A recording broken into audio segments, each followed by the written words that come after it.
అరకులోయలో చలి తీవ్రత మరింత పెరిగింది. ఉత్తరాది నుంచి వీస్తున్న గాలుల వల్ల ఉష్ణోగ్రతలు కనిష్టానికి పడిపోతున్నాయి. తెల్లవారుజామున దట్టమైన పొగమంచు కమ్ముకోవడంతో వాహనదారులు హెడ్ లైట్లు వేసుకుని రాకపోకలు కొనసాగించారు. రాత్రి వేళల్లోనే కాదు, పగటి ఉష్ణోగ్రతలు కూడా దారుణంగా పడిపోతుండటంతో జనాలు ఇళ్ల నుంచి బయటకు రావాలంటే గజగజ వణుకుతున్నారు. పొద్దున్నే పక్షులు కిలకిల రాకాలతో మనసులకు ఆహ్లాదాన్నిస్తున్నాయి.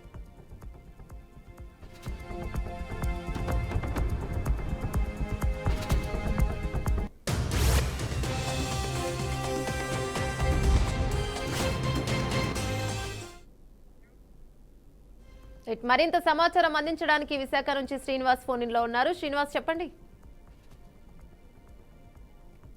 రాష్ట్రాల్లో కూడా చలి తీవ్రత అయితే అధికంగా ఉంటూ ఉంది. దీనికి ప్రధాన కారణం ఉష్ణోగ్రతలు రోజు రోజుకి పడిపోతున్న పరిస్థితి అయితే ఉంది. కనిష్ట ఉష్ణోగ్రతల కంటే తక్కువే నమోదవుతున్న పరిస్థితి అయితే ఉంది.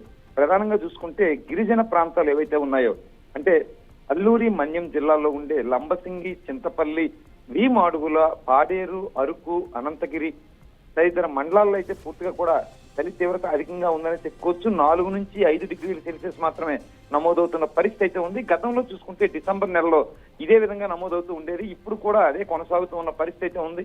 ప్రధానంగా పట్టణ ప్రాంతాలు, హైదరాబాద్ వంటి నగరాలు, విశాఖపట్నం నగరాల్లో కూడా 18 నుంచి 15, 19 డిగ్రీల సెల్సియస్ నమోదవుతూ ఉంది. హైదరాబాద్ లో చూసుకుంటే కనిష్టంగా 15 డిగ్రీలు ఉంటే గరిష్టంగా 31 డిగ్రీలు నమోదైంది.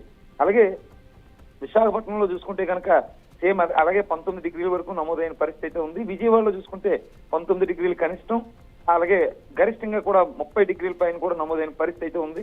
అలాగే గుంటూరు కానీ, విజయనగరం కానీ అన్ని ప్రాంతాల్లో కూడా ఈ 19 డిగ్రీల వరకే నమోదవుతున్న పరిస్థితి.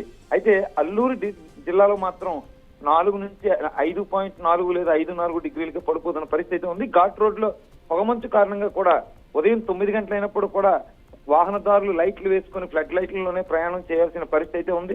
అలాగే డుంబ్రీగూడలో చూసుకుంటే 6, పాడేరులో చూసుకుంటే 6.1, అరకులో చూసుకుంటే 6.8, చింతపల్లిలో 7.3, ముచ్చింపుట్లో 7.8, ఉక్కుంపేటలో 8.3, అనంతగిరిలో 9 డిగ్రీలు ఇలా ఉష్ణోగ్రత నమోదైన పరిస్థితి అయితే ఉంది. సో వాహనదారులతో పాటు కూడా ఉదయం 10 గంటల తర్వాత మాత్రమే పనులు చేసుకునే వాళ్ళు కూడా బయటకు వస్తున్న పరిస్థితి అయితే ఉంది. ఏమన్నా థ్యాంక్ యూ శ్రీనివాస్.